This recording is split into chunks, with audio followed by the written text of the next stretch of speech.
Mercedes CLS Shooting Brake is an estate car, but not as we know it. A stylish combination of form and function, it's a more sporting, coupe-like take on the station wagon theme that delivers discreetly rewarding driving dynamics, a beautifully crafted cabin, and perhaps most importantly of all, a level of practicality that CLS owners have never enjoyed before. Something they wouldn't have wanted had that versatility diluted the style that sets this car apart. But it hasn't. The shooting brake. Isn't that just another term for estate car? Well, no, not really. A shooting brake, in contrast, is more of an occasional and much more stylised load lugger, loved by sportsmen and especially shooting parties, hence the name, from the 50s and 60s, particularly here in Britain. A kind of estate coupe, if you like, which is why virtually all shooting brake designs up to this point have had only 3 doors. Princess Anne's Reliant Scimitar GTE from the 70s was one of these, along with similarly targeted designs like the Lancia Beta HPE, the Jaguar XJS Lynx Aventa, and Volvo's P1800 ES.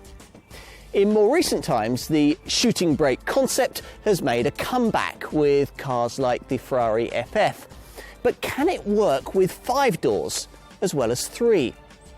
Mercedes-Benz thinks so, and to make sure that we're aware of the fact, has christened what you might at first think to be merely an estate version of their CLS-Class 4-door coupe, with the shooting brake title. So this car breaks the mould by offering a couple of extra rear passenger doors, just as the original CLS-Class Coupe did back at the first generation model's launch in 2004. Back then we all thought of a coupe as a 3-door car. Mercedes showed us that a sleek coupe design could offer specific doors for backseat occupants without becoming frumpily boxy in shape. And in the CLS offered a popular alternative for people who needed an executive saloon but didn't particularly want one. It wasn't long, of course, before competitors from Stuttgart's key German rival brands emerged, cars like BMW's 5 Series Gran Turismo and Audi's A7 Sportback. Neither car was as stylish as a CLS, but both did offer the extra versatility of a rear hatch, something Mercedes couldn't offer. Hence the need for this second generation CLS class range to include this shooting brake derivative with 5 doors to sit alongside the existing and continuing 4-door coupe. Though the name conjures up images of pheasant shooting and country pursuits, the reality is a model that aims to be something a lot more down to earth, an estate car for people who don't like estates. Let's try it. If you come to this Mercedes expecting a big executive estate, then you'll be pleasantly surprised, as you should be. After all, the whole point of a shooting brake is the delivery of sports coupe-like driving dynamics with extra carriage space. If the car in question can't manage that, then all it really is a more sleekly styled estate, like, say, a Jaguar XF Sport Brake or a BMW 5 Series Touring. To live up to its name, this CLS must really offer a little more than that out on the road. Unfortunately, it does. The low-set driving position suggests that, along with the high fascia and the equally high waistline sweeping round to cocoon you in a luxurious but very driver-focused cockpit. Show the car a corner and you'll appreciate steering that's direct and surprisingly incisive, very different from that of a comparable Mercedes E-Class. Yes, there's a bit of body roll, but you can't completely eliminate that in a car this big. What really matters, though, is that this rear-wheel drive Mercedes is really quite agile for such a large vehicle, with impressive levels of grip, which is just as well because unlike its 2 key competitors, BMW's 5 Series Gran Turismo and Audi's A7 Sportback, this car's chassis hasn't been engineered to accept 4-wheel drive. Unlike those 2 cars, you don't get a wide choice of petrol power plants either. But that will matter little, as most buyers in the executive segment don't want them. Instead, the shooting brake range is built around the same two key diesel engines that you'll find in the CLS 4-door. That's a 204 brake horsepower 4-cylinder CLS 250 CDI and a V6 265 brake horsepower CLS 350 CDI. Now, it's the pokier, the larger of the two diesels that I've chosen here, and I'd recommend that you do the same.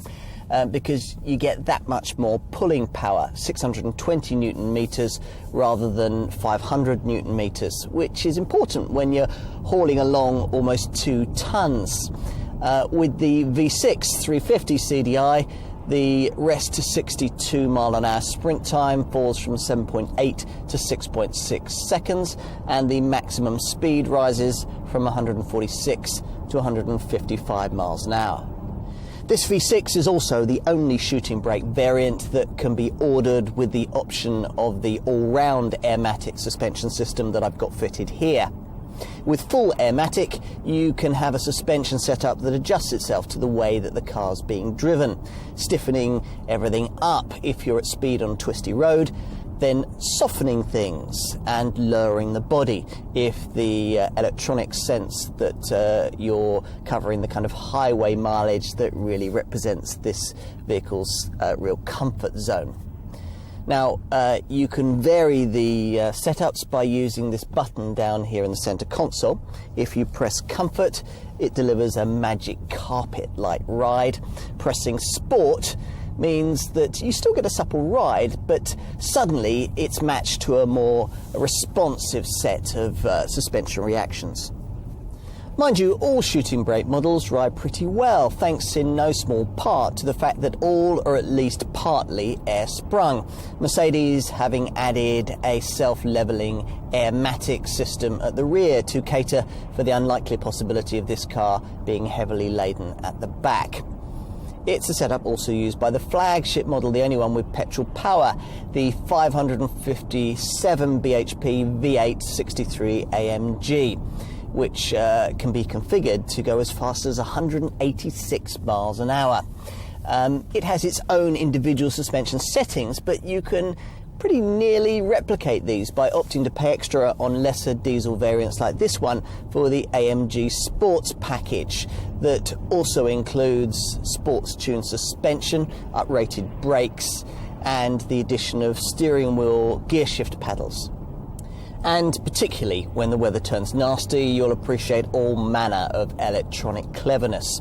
Like, for example, the way that the brake discs wipe themselves when you activate the windscreen wipers, so they'll be super effective when you need them. Or the way that this car can help you identify a parking space, then automatically steer you into it. A real boon thanks to the slightly restricted visibility that's conferred by the high waistline. But that's just the start. Depending on how you specify your CLS, it can help you see in the dark, it can read and display speed limit signs as you pass them, it can stop drowsy drivers from veering out of their lanes on the highway, it can stop you overtaking dangerously when there's a car in your blind spot. It can even autonomously brake to help you avoid a collision. But I think the feature that I like most are the LED high-performance headlamps.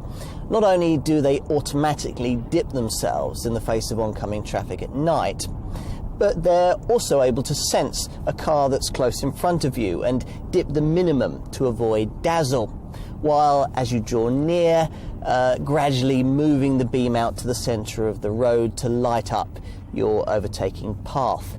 It's cleverness that really works. Is this really some kind of sports car? You could almost believe it.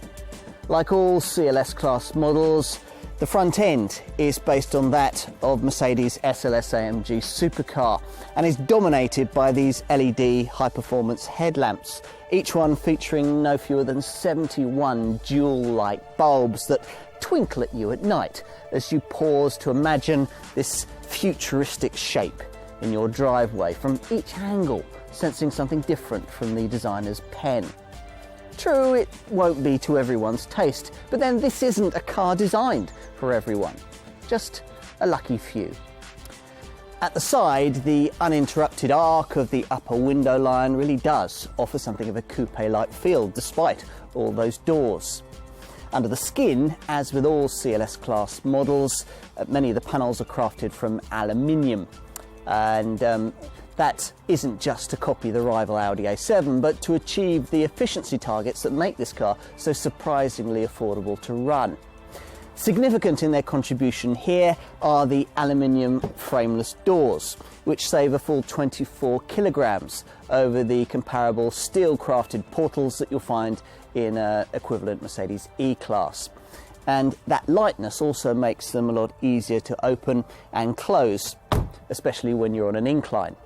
At around 5 meters in length, this car is 16 millimeters longer than a normal CLS 4-door.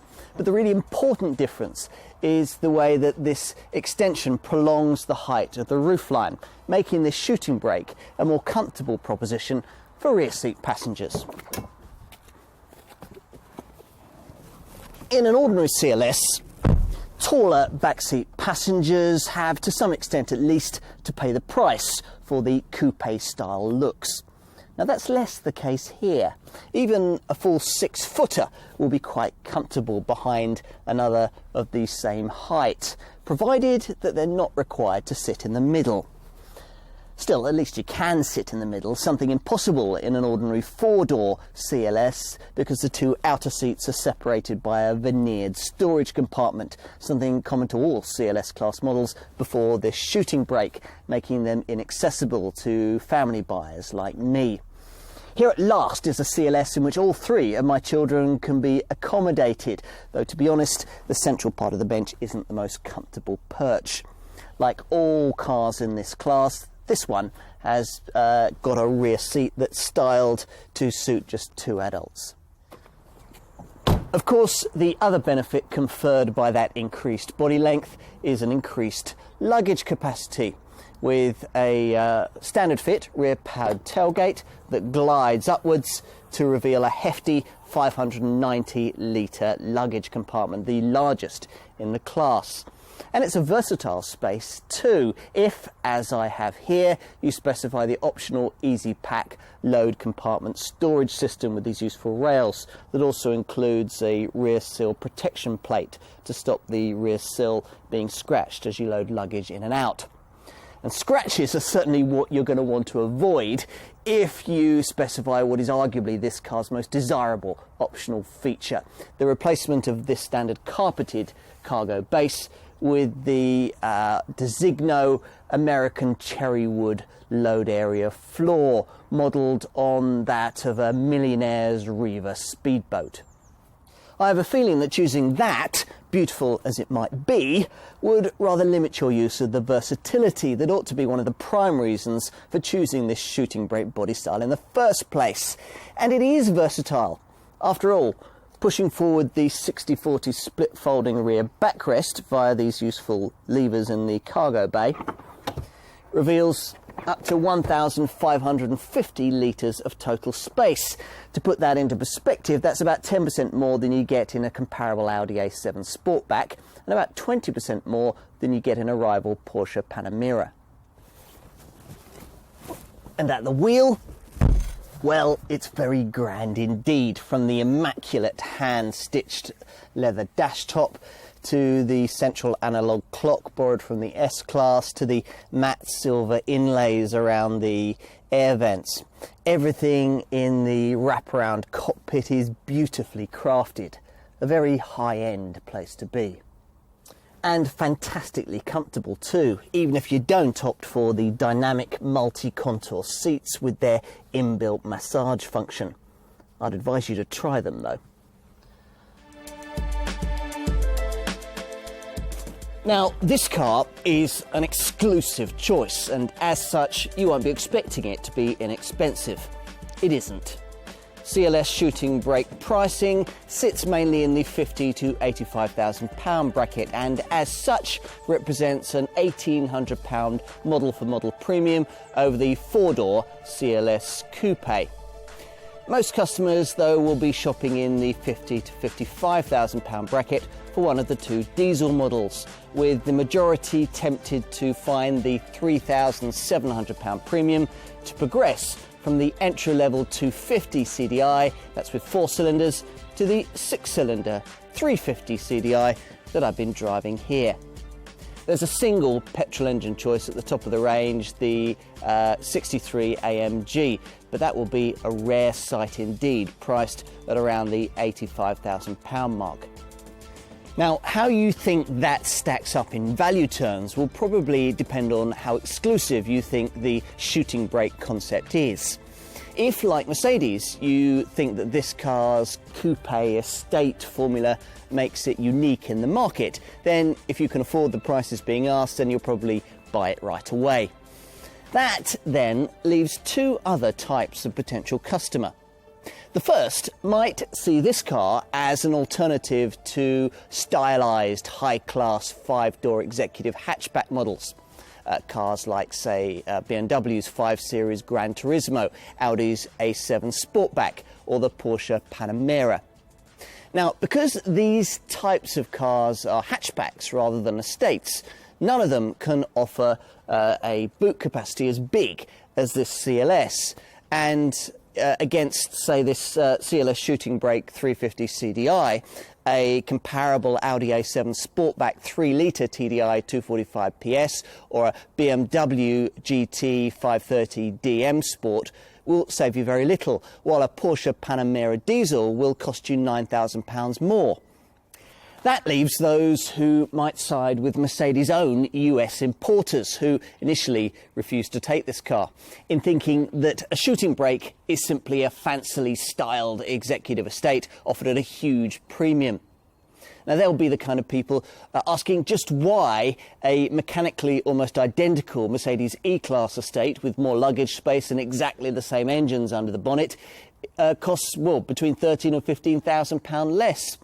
They'll also point out that against, say, a shooting brake 250 CDI, a comparable Jaguar XF Sport Brake 2.2D 200 PS would save you a similar amount, and that comparable models from the BMW 5 Series Touring and Audi A6 Avant lineups would also save you big too. I think that's missing the point, which is that there's nothing quite like this car. It's like buying yourself a Breitling watch. Yes, you could have got yourself a very nice Longines or Tissot timepiece that would beautifully have done much the same kind of job for a lot less, but it wouldn't have been a Breitling. Now, buyers of the top 63 AMG shooting brake model will certainly feel that way, even though the same kind of £85,000 budget would have been easily enough to get them something as exclusive as a Porsche Panamera 4.8 V8 SPDK. They certainly won't have much truck with the argument that for around £20,000 less, they could have got much the same kind of performance, though a lot less power, from cars like BMW's 550i Touring or the Audi S7. If, having considered all of this, you conclude that it is a CLS-Class shooting brake that you really, really want, then you'd expect a high specification to be included, whichever version you choose. 250 CDI diesel, this V6 350 CDI diesel, or the 63 AMG petrol.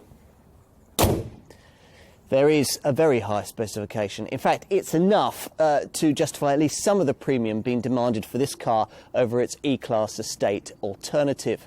So, although I was a little surprised on a car of this price to find things like heated seats, rear privacy glass and a rear parking camera on the options list, I was impressed by a standard tally that runs to things like an active parking assist setup that will automatically steer you into the tighter space. Rear airmatic suspension was self-levelling, by xenon headlamps and a powered tailgate.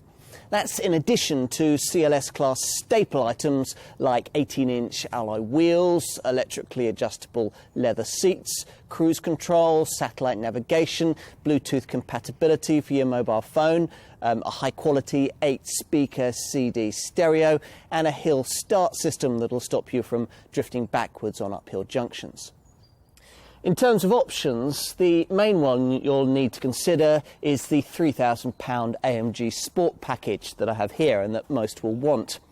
Now this gives you larger 19-inch alloy wheels, a subtle AMG body kit, sports-tuned suspension and uprated brakes, gear shift change pedals behind the AMG multifunction steering wheel, stainless steel pedals, and the full LED headlamp intelligent light system with a high beam that automatically dips itself in the face of oncoming traffic at night. And beyond that, well, it really depends on how far you want to go. This car has the EasyPack load securing system with rear sill protector that really should be standard, as well as a range of tempting niceties like multi-contour massaging seats, an electric sunroof, and a 14-speaker Harman Kardon Logic 7 surround sound stereo system. And since this CLS 350 CDI variant is the only one in the range on which you can specify full all-round airmatic suspension, this car has that too. In fact, about the only thing it's missing is the Designo handcrafted American cherrywood luggage area floor, which adds a cool £4,000 to the list price, but will really make your shooting brake feel unique. And safety, well, that's as well covered as you'd have a right to expect. The basic tally runs to the usual Isofix child seat fastenings, Neck Pro anti-whiplash head restraints, and 9 airbags. To hopefully ensure that you'll never have to use them, there's every possible assistance electronically for braking, traction, and stability control. There's even a standard and attention assist system that profiles you for the first few minutes of every journey, monitoring your responses and control reactions. Then, if it thinks from that you're getting drowsy, it'll warn you to stop for a restorative coffee.